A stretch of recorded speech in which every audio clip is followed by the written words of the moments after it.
Assalamualaikum warahmatullahi wabarakatuh.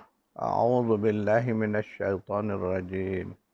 Bismillahirrahmanirrahim. Alhamdulillahi rabbil alamin. Wassalatu wassalamu ala asyrafil anbiya'i wal mursalin wa ala alihi wa sahbihi ajma'in. Allahumma anfa'na bima 'allamtana wa 'allimna ma yanfa'una wa zidna 'ilma. Subhanaka la 'ilma lana illa ma 'allamtana innaka antal alimul hakim. Allahumma amin. Alhamdulillah, syukran lillah. Pagi ini kita dapat meneruskan kuliah tadabbur secara bertema berdasarkan kepada buku yang bertema Hidup Mengabdi, Hidup Berbakti. Tuan-tuan perempuan yang memiliki buku ini bolehlah membuka di halaman 175. Tuan-tuan perempuan, dalam kuliah kita yang lalu, saya telah mengupas tentang pendekatan Al-Quran di mana kita mengambil ibrah daripada ciri-ciri Al-Quran itu yang dikenali juga sebagai Alkitab dan Al-Quran. Di sanalah kita menemukan bahawa untuk memperolehi ilmu, untuk mengembangkan ilmu, maka dua aktiviti penting di situ, iaitulah membaca dan menulis. Menulis, membaca, membaca, menulis. Itu dua aktiviti yang terus-menerus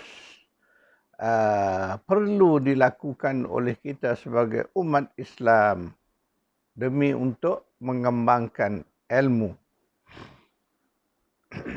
Alhamdulillah, syukur kita kerana kita memperolehi ilmu daripada orang-orang yang terdahulu daripada kita, daripada guru-guru kita, ustaz-ustaz kita.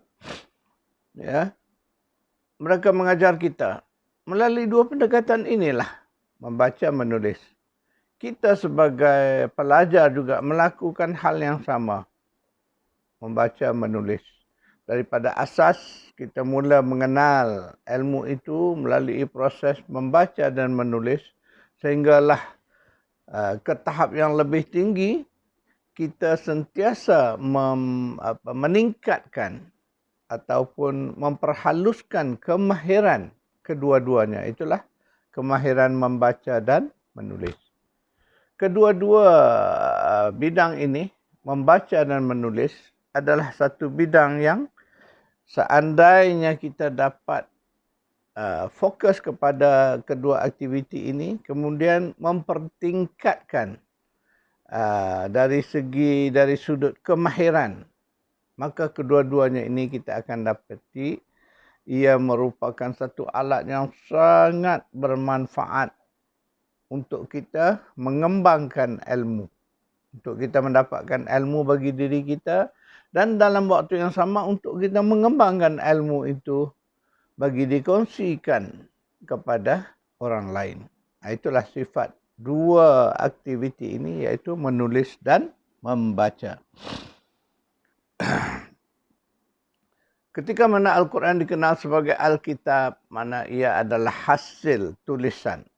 Ketika kita menyebut bahawa ia adalah hasil tulisan, di sana pastilah ada aktiviti penulisan, aktiviti menulis. Dari situlah bahan-bahan itu dicatat, disimpan, kemudian disampaikan kepada kita. Itulah ciri-ciri Alkitab tadi. Kemudian kita melihat pula dari pendekatan Al-Quran, bahan bacaan. Maknanya hasil tulisan itu tidak akan bermakna seandainya ia tidak dibaca. Maka kita pun membacalah Al-Quran itu. Barulah sempurna. Misi penurunan Al-Quran itu adalah untuk dibaca oleh umat. Untuk dibaca oleh seluruh manusia. Maka Allah memerintahkan kita dengan kalimah terawal dari Al-Quran itu. Itulah perintah, Iqra', bacalah olehmu.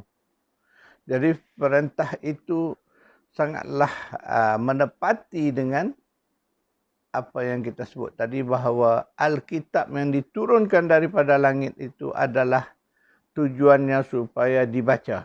Maka di bumi ia dikenali sebagai Al-Qur'anu ataupun Qur'anun Karimun.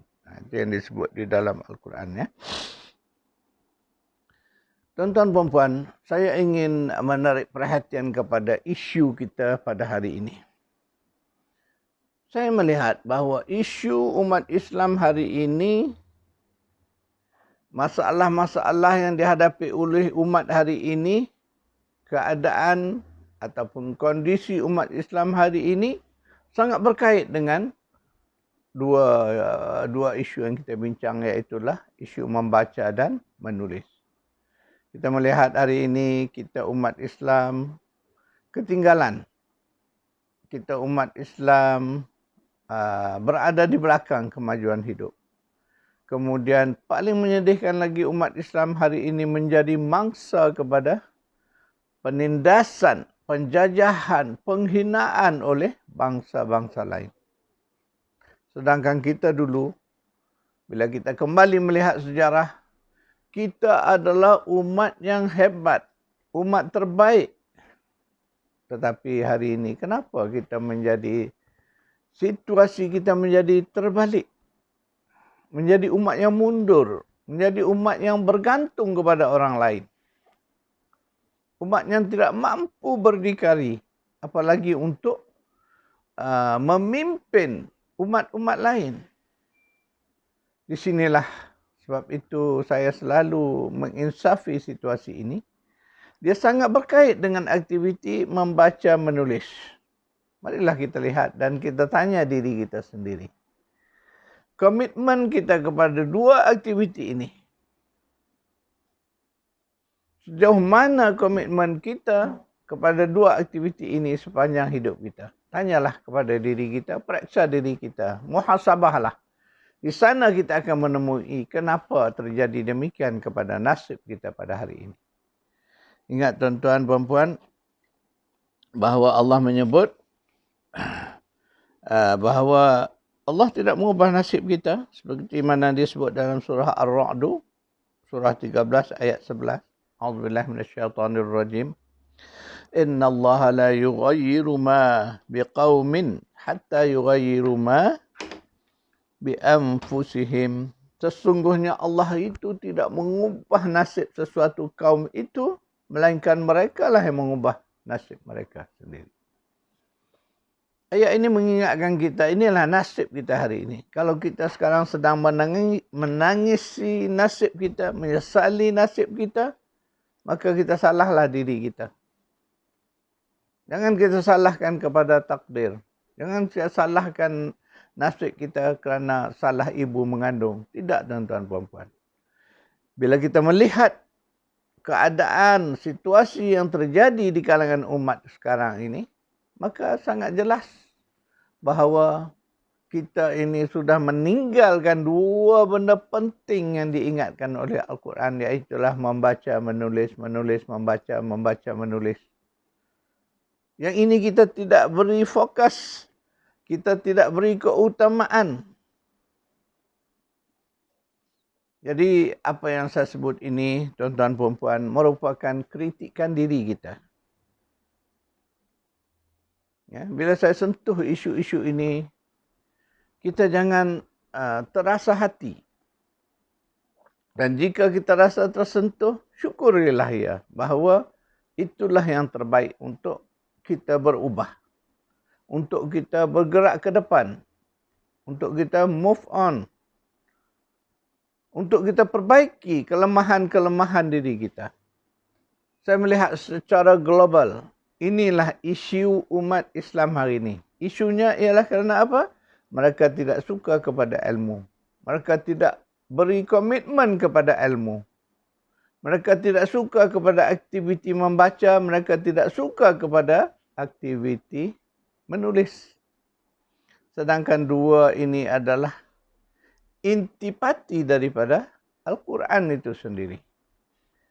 Maka sebab itu, tidak heran dan tidak pelik kenapa hari ini umat Islam jauh dari Al-Quran. Mereka tidak menjadikan Al-Quran itu benar-benar sebagai kitab petunjuk kepada mereka. Sebaliknya kita ini mengambil Al-Quran, membacanya lebih berbentuk ritual. Contoh, kita membaca Quran waktu kita sedih, waktu kematian, ya? Waktu kita mengharapkan sesuatu, nak berdoa kepada Allah, waktu itu baru kita berbalik pada Al-Quran. Waktu itu baru nak baca Yasin. Ya? Di saat lain, di ketika lain, kita mengabaikan Al-Quran. Sebab itulah tuan-tuan perempuan, ketika kita teringat kepada doa rayuan Nabi SAW, terasa sangatlah sedihnya. Itulah yang dicatat oleh Al-Quran di dalam surah Al-Furqan, surah 25, ayat 30. A'udzubillahi minasyaitanirrajim.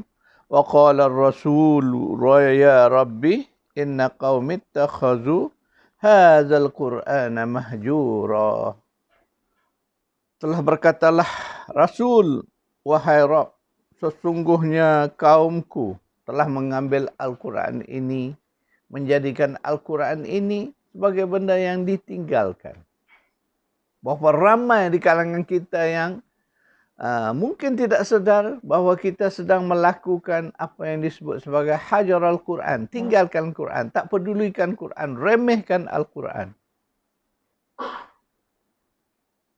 Dan ini kena sedar, kita sendiri, setiap kita ini kena sedar. Benar atau tidak fakta ini, kita boleh semak status diri kita tentang Al-Quran. Itulah di situ baru kita akan menemu hakikat ini. Apakah kita ini termasuk dalam kelompok yang hajar Al-Quran. Hajar Al-Quran ini, ya, sebagian ulama menyebut bahawa tak membaca Al-Quran. Kemudian tak beramal dengan Al-Quran. Tak berubat dengan Al-Quran. Kemudian tidak mentadabur ayat-ayat Al-Quran. Itu termasuk perbuatan-perbuatan yang dianggap hajar Al-Quran. Jadi kita semaklah pada diri kita. Apakah kita hari-hari membaca Al-Quran. Dan membaca itu pun satu hal. Membaca dengan faham. Supaya apa? Supaya kita dapat beramal. Kerana jika kita hanya membaca Al-Quran, tidak beramal dengan Al-Quran pun termasuk ciri-ciri kita tinggalkan Al-Quran. Kemudian berhukum dengan Al-Quran. Ini satu isu yang sangat beratlah pada kita.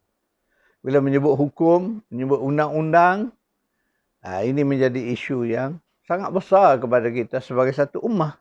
Tetapi ingatlah tuan-tuan perempuan, kita mampu melakukan. Mana kita laksanakanlah hukum yang termampu secara pribadi, secara keluarga kita, masyarakat kita yang kita mampu, maka lakukanlah sebaik-baiknya, semampu yang mungkin untuk melaksanakan hukum Allah. Itu keadaannya. Mungkin kalau kita melihat senario negara kita contohnya, mungkin masih jauh kita nak melaksanakan hukum Allah. Tapi dalam kemampuan kita, mari kita sama-sama lakukan. Ini suatu yang jangan kita beralasan, oh mungkin negara kita belum mampu melaksanakan hukum-hukum Allah. Maka kita sendiri pun tinggalkan. Jangan. Kita mampu melakukan, maka kita lakukan. Sekurang-kurangnya kita akan berlepas diri daripada termasuk kelompok yang disebut sebagai kelompok hajar Al-Quran. Kelompok yang meninggalkan Al-Quran. Kemudian juga kita merawat menggunakan Al-Quran. Itu salah satu. Kalau kita meninggalkan Al-Quran dalam rawatan kita, itu juga dianggap oleh ulama bahawa kita juga meninggalkan Al-Quran. Jadi tuan-tuan perempuan, bila kita membaca ayat ini, ya, tersentap kita. Kerana Nabi dulu dah merayu, mengadu kepada Allah. Dan ini hari ini di akhir zaman jelas sangat bahawa umat kita ni, umat Nabi SAW sendiri meninggalkan Al-Quran.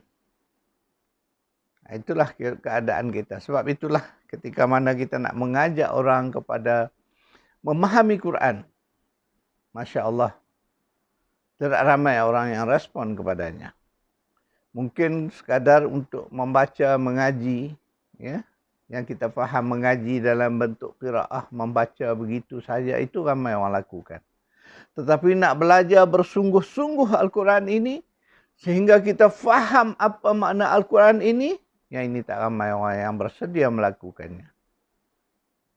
Ini saya berkata berasaskan pengalaman saya sepanjang kita berdakwah mengajar untuk orang memahami Al-Quran ini. Itulah situasinya. Ramai orang yang berangan-angan nak belajar faham Al-Quran. Tetapi bila belajar sebahagian, separuh jalan, ramai yang keciciran. Tidak sanggup beristiqamah, tidak sanggup fokus. Jadi tuan-tuan puan-puan, marilah kita perbaiki diri kita. Saya melihat ini sebagai satu cabaran kepada kita umat Islam. Ingatlah, selagi mana kita tidak kembali kepada Al-Quran, tidak kembali membaca dan menulis tentang Al-Quran, kita tiada kekuatan tuan-tuan perempuan dalam hidup untuk mengharungi kehidupan ini, untuk menghadapi cabaran zaman, cabaran kemajuan, untuk menghadapi saingan daripada kaum-kaum yang bukan Islam. Tidak mudah tuan-tuan perempuan. Sebab apa? Kekuatan Islam ini berada pada Al-Quran. Kekuatannya ada pada sikap kita terhadap aktiviti menulis dan membaca. Seandainya kita mengabaikan isu-isu ini, percayalah, kita tidak akan mampu mengangkat semula maruah, dignity atau jati diri kita sebagai umat yang terbaik. Jadi tuan-tuan perempuan, sekadar itu dulu kuliah kita. InsyaAllah saya akan buatkan beberapa catatan kuliah kita pagi ini.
Karena itu insyaAllah kita bertemu lagi di besok hari. A'udzubillahi minasyaitonirrajim. Bismillahirrahmanirrahim. Alhamdulillahi rabbil alamin wassalatu wassalamu ala asyrafil anbiya'i wal mursalin wa ala alihi wa sahbihi ajma'in. Rabbana atina fid dunya hasanatan wa fil akhirati hasanah wa qina adzaban nar. Sallallahu ala Muhammad wa ala alihi wa sahbihi ajma'in. Walhamdulillahi rabbil alamin.